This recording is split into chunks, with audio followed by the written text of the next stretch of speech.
when people ask you, how do I get into the business? How do I find a job or find a client, whether that's an agency hiring me to come in, a studio, or a photographer? Okay. So initially I would suggest that, one, you have to have some work. You have to have a body of work. And if you want to do entertainment work, you should have a body of work that looks like entertainment work.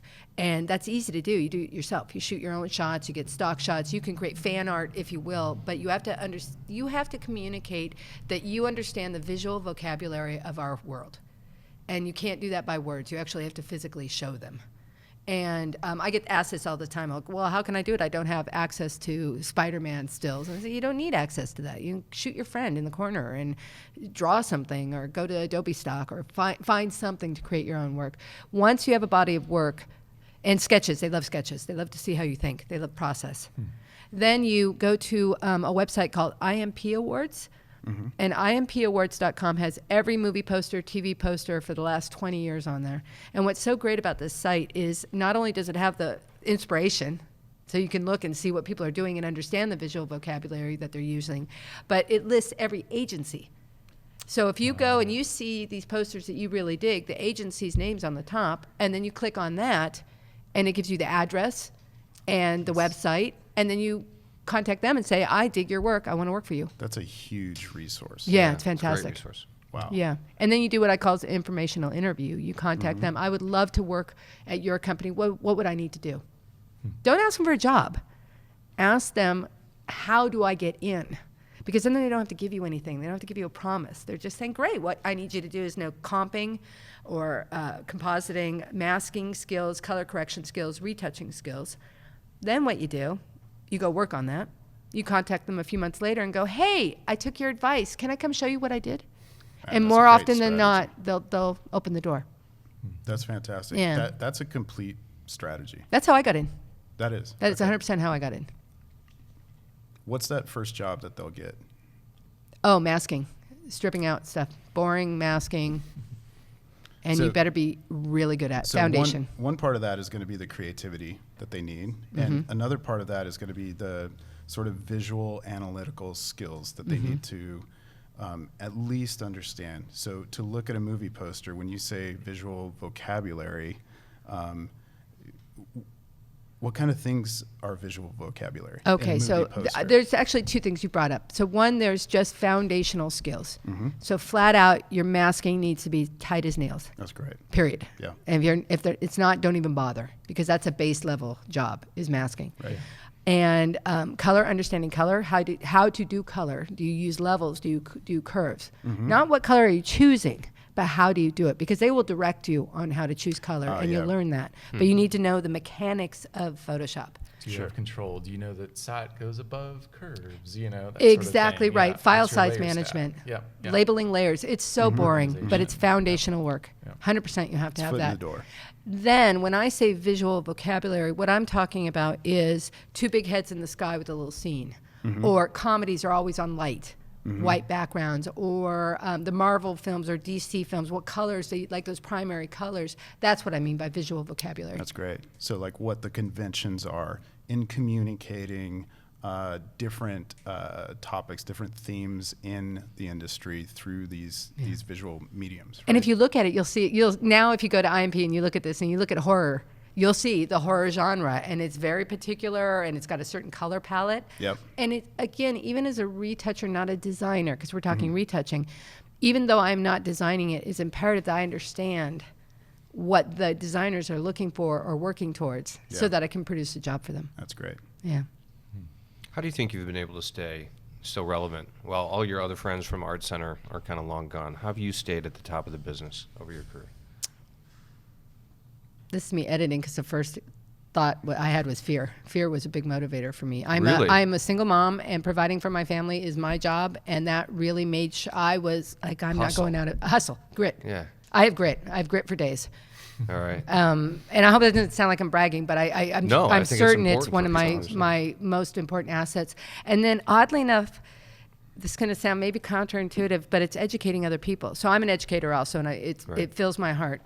The process of teaching other folks Photoshop singularly has kept me more on top of Photoshop than anything out there. And it was out of a gift of love. Now, you don't get paid a lot to be an educator, but No. it fills me. But look what I got in return. Keeps me relevant. Absolutely keeps me relevant. So education. Yeah.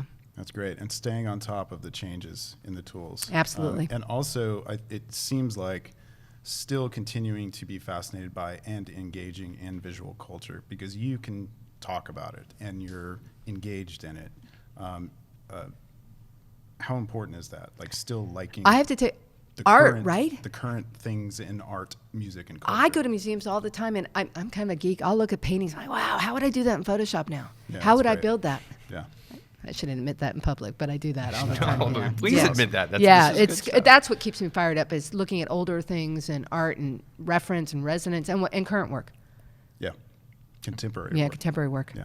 Well, and I think part of what I recognize in you that I see in myself as well is that our retouching isn't a job. It's just a passion. It's something we're constantly loving and improving and building on. You know, it would have been easy for me to go, oh, I'm a retoucher.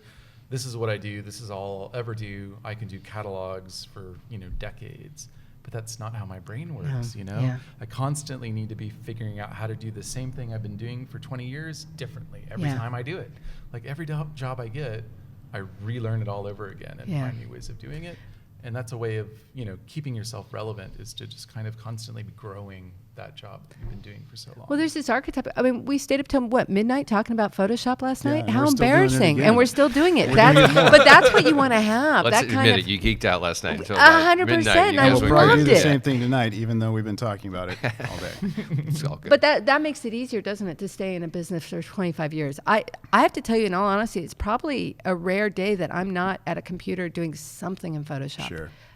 Now it's turned into personal work. I have a bunch of personal work I'm working on, artwork in Photoshop. So it's not just really? paying gigs, Yeah. but I love the program. That's killer. Yeah. How often do retouchers get together? Like, do you guys go to Adobe Max? Do you go to conventions the way photographers do? How much time do you spend kind of engaging with the rest of the retouching community, or bringing it together, I guess is the question.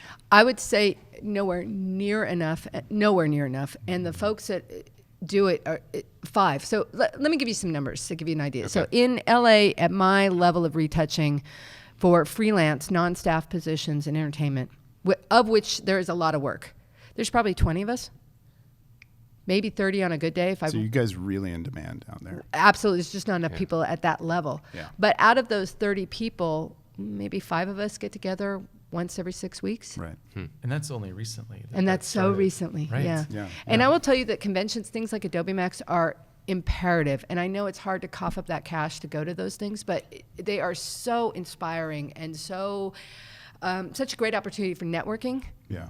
I mean, we met Do you agree at that, these things. So you think it's good for young retouchers that are getting into the All market? to go? retouchers. Absolutely. All. It always surprises me to see those common threads among different regions. We still have to figure out the same things. We still have to maintain the same relationships and cover our asses. Yes. Yes. So we can make our money, because Absolutely. it's difficult and it's complicated. That's awesome. Yeah, and I think so. I mean, some of the similarities, I would say, communication, 100%. Yeah. Managing expectations. Yeah. Managing visual expectations, like how much can you actually get done? What's this going to look like? What miracle can you pull off? Yeah. Time expectations. Absolutely important about managing time great. expectations. And then billing information. Like if Yeah. things are going to go over, I don't wait till the end and say, oh, I'm so sorry. This was like 10 hours extra because of A, B, and C. Sure. The minute the red flag goes up, oh, there's a problem, you communicate. Great. Yeah. Well, thank you so much. This has been super informative. And And for me as well, I'm going to ask for money up front now. Let's just do it. Let's do it every Thursday. Absolutely. Okay, deal.